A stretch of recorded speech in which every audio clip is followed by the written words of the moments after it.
you want to bring up the rally points? Am I on?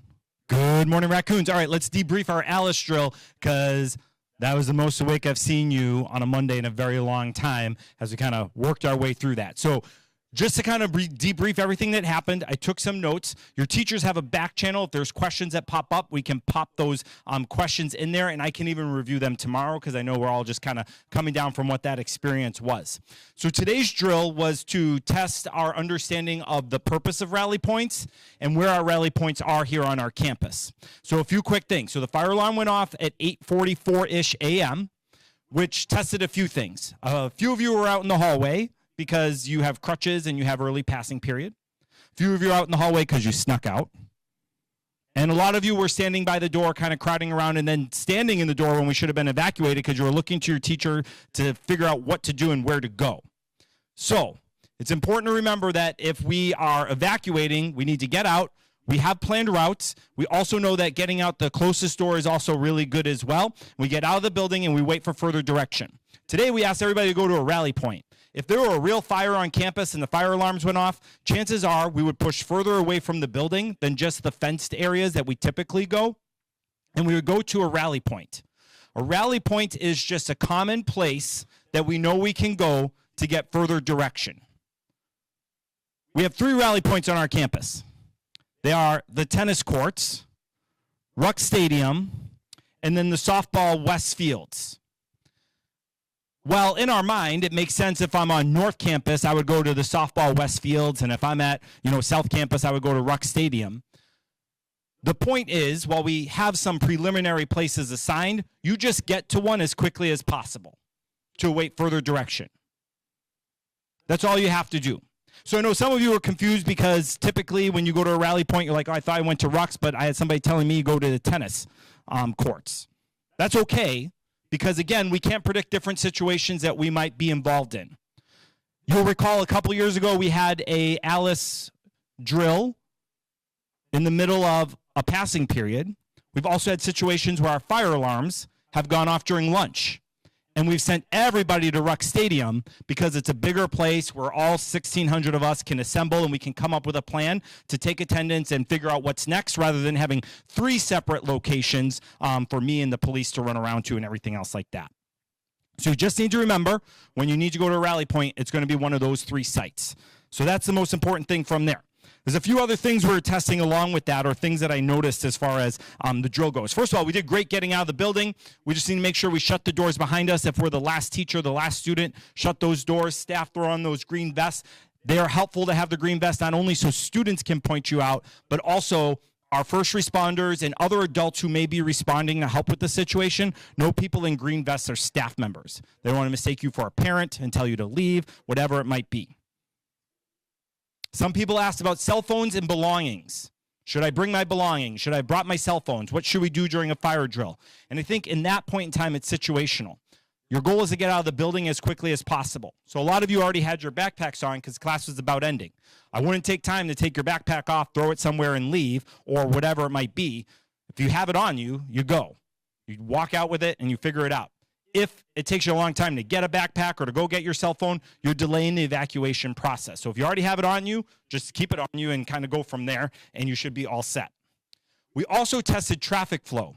The last time we had a fire drill, we had over 20 cars arriving onto campus and almost hitting us as we were walking across the street to the fences. And so we put a new process in place that stopped cars from coming down Stadium Drive and coming down Campus Drive and putting them in like a holding pattern until it was safe for them to move about campus, or encouraging them to park on the north lot over there so that they weren't involved or slowing things down or almost hitting people. So we tested that, and that seemed to go pretty well as well.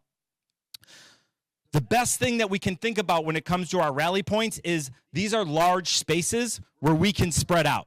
So I know at Westfield, when I was watching from on top of the hill, we were really kind of huddled right around the entrance to the softball field, and we were kind of backing up that path that goes down there. We can use that whole space down there to start to identify and group together and take attendance and go from there.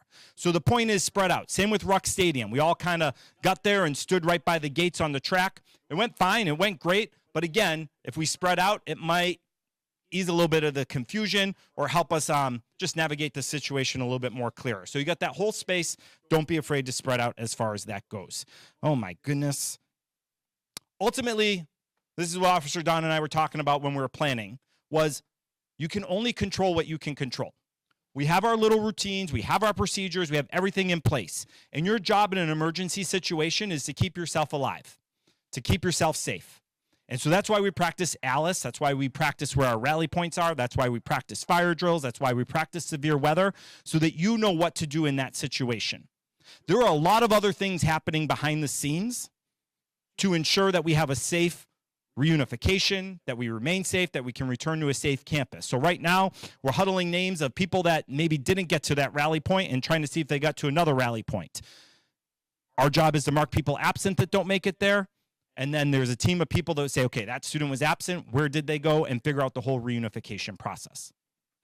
Last but not least, the most important thing to remember with a rally point is that's a place where you can go to get further information. If there were an active shooter on our campus, we would not just go sit at Ruck Stadium. We would not just go sit at Westfields. We would not just go sit at the tennis courts. There would be law enforcement and adults in green vests yelling at you, telling you to go further away and where to go. So these rally points aren't necessarily, they are not places we would go in an active shooter situation and just sit there and wait. We would continue to take direction and get further away from campus.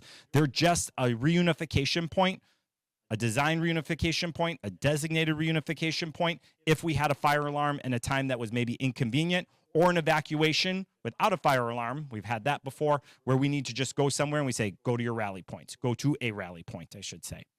So a couple questions that popped up. In the event of evacuation, if a student can get in their car and drive away, should they? If so, what's the protocol after they leave campus? What should they communicate that they're safe on campus, all that stuff? No, do not get in your cars and drive away, because what you're doing is you're creating a traffic jam. If there was a situation where first responders were coming onto our campus, fire, EMT, you would be blocking them from getting in. So depending on the situation, and we've talked about this, I don't want to get too far in the weeds, and Officer Pomsary can correct me. If it was like -20 and we had a situation like this, we may say, go sit in your car. That might be a safe place to go. None of us were here for the carbon monoxide incident where we evacuated, or maybe you're a student at Silver Lake or whatever it is, but for staff, we realized one of the biggest mistakes we made there was letting students who were outside for about a half hour go home. The buses couldn't get in. We had over 100 EMS arriving. They couldn't get in, and it created a traffic jam and another unsafe situation. So we would not get in our cars and drive off. Again, we now have traffic working behind the scenes that would stop you from leaving and keep you in a space that was safe. All right. If you were to leave campus, you asked about the car, but likely by foot, where should you go to report that things are safe and that you're okay? You would get that information. It's likely you would get a text message, or there'd be some sort of alert sent out that said, if you evacuated Oconomowoc High School and you ran away from campus, we are meeting at X, Y, and Z. We have designated spots in our community where we could set up a large-scale reunification and assess everybody's safety, make sure everybody's okay, and figure out, who's out of the situation, who might still be in the school, whatever it might be. And you would just have to watch your phone or your email or the news outlets for that information about a large-scale reunification. We don't have to get into that now because that's all scenario dependent. Would we use fire alarms ever to announce an ALICE situation? I can't imagine using fire alarms to announce an active shooter. We would use our plain language over the loudspeaker or yelling down the hallways or whatever it might be. Fire alarm is used to evacuate the building, whether it's a fire or if we know we need to get out. It might be easier to just pull the fire alarms than it is to get over the loudspeaker and say, everybody get out of the building, whatever it might be. So that's a good question there. But if there were an active shooter, we would not pull the fire alarms in that situation. We would communicate over the loudspeaker and by yelling about where to go, information you need in order to keep yourself safe. So I would say overall success. We got out of the building very quick. We got to our rally points. I thought this was going to take 15, 20 minutes. In about 10, 11 minutes, we had everybody accounted for that we could. Attendance was taken. When we think about this idea of information, you heard the alarm. You had the information, the alarm was going off. You got out of your class. You were given further information to go to a rally point. You went. You did your best to meet up with a teacher or an adult. Attendance was taken. We're working through that. Our traffic system worked well today, and we got some questions answered when it comes to rally points. How do we know when to go to a rally point versus a fire drill spot? Good question. Adults would be telling you, or first responders would be telling you, or people in green vests would be telling you, go to a rally point. Just like today. You heard the fire alarm go off, and you probably assumed that you were going to your fire alarm spot, but adults were around saying, go to a rally point, go to a rally point, go to a rally point. So we were just communicated. It's that information, that I piece. Question?